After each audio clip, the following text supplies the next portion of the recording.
उनको महत्व मिला और उनका लेखन और आज के लेखन में उनको क्या फर्क नजर आता है, उसके बारे में कुछ रोशनी डालो। मेरे मेरे लेखन जी, लेखन और आज के, क्योंकि आप उस दौर से लेके आज तक के दौर का एक साक्ष्य रही हैं, तो आज भी आप लोगों को सुनती हैं, लोगों को पढ़ती हैं। वो कई काव्य मंचों पर आपका उठना बैठना होता है।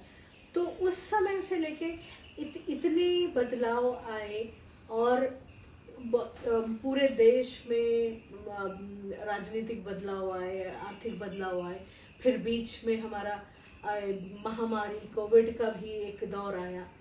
तो आपको क्या क्या फर्क नजर आते हैं इसमें?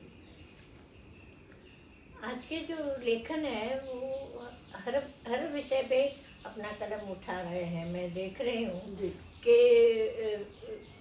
यानी कि जैसे मकर संक्रांति आई तो मकर संक्रांति पे लिख रहे हैं, और होली आई तो होली पे लिख रहे हैं। मैं अक्सर यही देखती हूँ हर ग्रुप में कि वो हर विषय पे लिख सकते हैं ऐसे।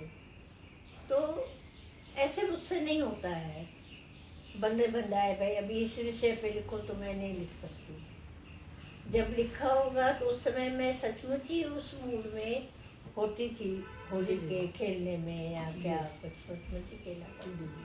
लेकिन आज की पीढ़ी उल्टा ज़्यादा मैं देखती हूँ कि अच्छा लिख रही है, लेकिन उसमें उस लय ताल नहीं रहता है। ज़्यादातर उसमें लिखा हुआ रहता है, सभी सब्जेक्ट पे वो लिख रही हैं, मैं देख रही हूँ आज की पीढ़ी का। लेकिन वो उसमें जो ये लचक होनी चाहिए वो दिखाई नहीं देती वो। और शब्दों का चयन जैसे है, हाँ। अभी नए हैं तो कई बार ये होता है कि कहीं से उठाया, कहीं से जोड़ा, कहीं से रख दिया। तो एक तो किसी का लिया हुआ तो वो तो समझ में आ जाता है कि किस तरीके से।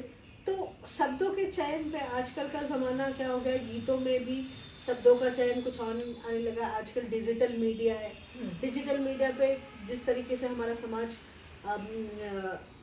सामने आ रहा है, ओपन होके आ रहा है, हर एक जो उस ज़माने में सारी बातें हम इशारों से कर लिया करते थे या कुछ बोल के, सारी चीज़ें इतनी खुली नहीं थी।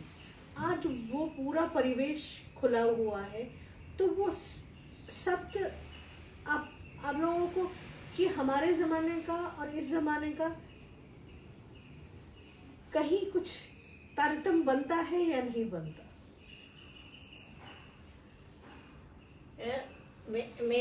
मेरे हिसाब से तो क्या है कि मैं सहज बहुत हूँ जी, जल्दी से सब चीज़ें अपना लेती हूँ।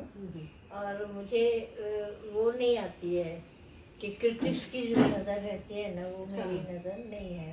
मुझे आज जो लिख रहे हैं वो बहुत प्यारा सा लगता है, और लिख सकते हैं उसी विषयों पे। वो भी मुझे हैरानी होती है कि कवयित्रियाँ कैसे या कवि कैसे लिख रहे हैं, छोटी छोटी उम्र के लिख रहे हैं जी।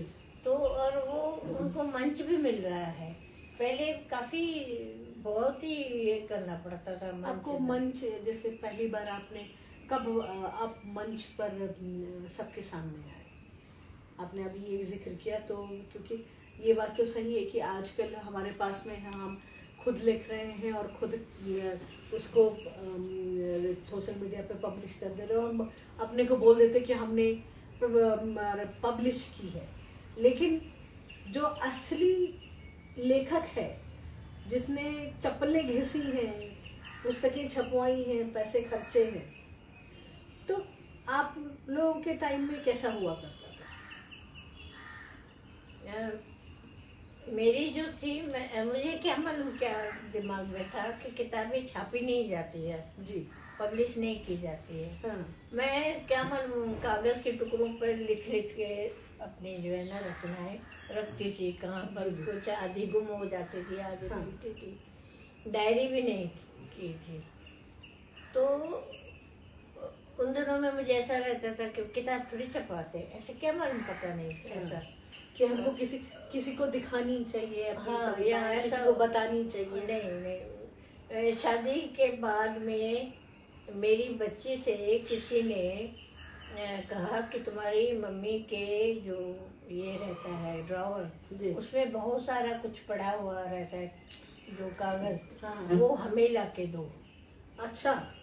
मेरी बेटी पिंकी थी, जी। उसको कहा था, तो उसने सब ड्रावर के जो ना उनको जाके अंकल को दे दिया। तो वो मतलब आपकी पहली संपादक वो हुई, उन्होंने आपके सारे पन्नों का संपादन किया। भले तो ये तो बहुत ही रोचक बात हुई कि तो फिर वहाँ से आपकी पहली पुस्तक कौन सी है? तो वही शबनम ही कतरा सिंधी में थी। हाँ हाँ। तेज परवानी नाम के गृहस्थ थे यहाँ पर, जी। राज फिल्म मैगजीन बनाते थे। जी। उनको ऐसा ख्याल आया, उन्होंने मेरी बेटी से ये कहा, आपकी ये पहली है। बुक है। हमारे दर्शकों को दिखाएं, ये पहली बुक जो पहली पुस्तक इंदिरा मैम की यहाँ पर ना। हाँ। तो ये आपने सिंधी में लिखी थी? सिंधी में जी। तो उन्होंने ये उर्दू में करी? उन्होंने सिंधी में ही की है ना, सिंधी है ये। अच्छा, ये सिंधी है। अभी दर्शकों, अभी देखिए, मेरी तरीके से सिंधी और उर्दू को पहचानने के लिए ये भी जानना ज़रूरी है।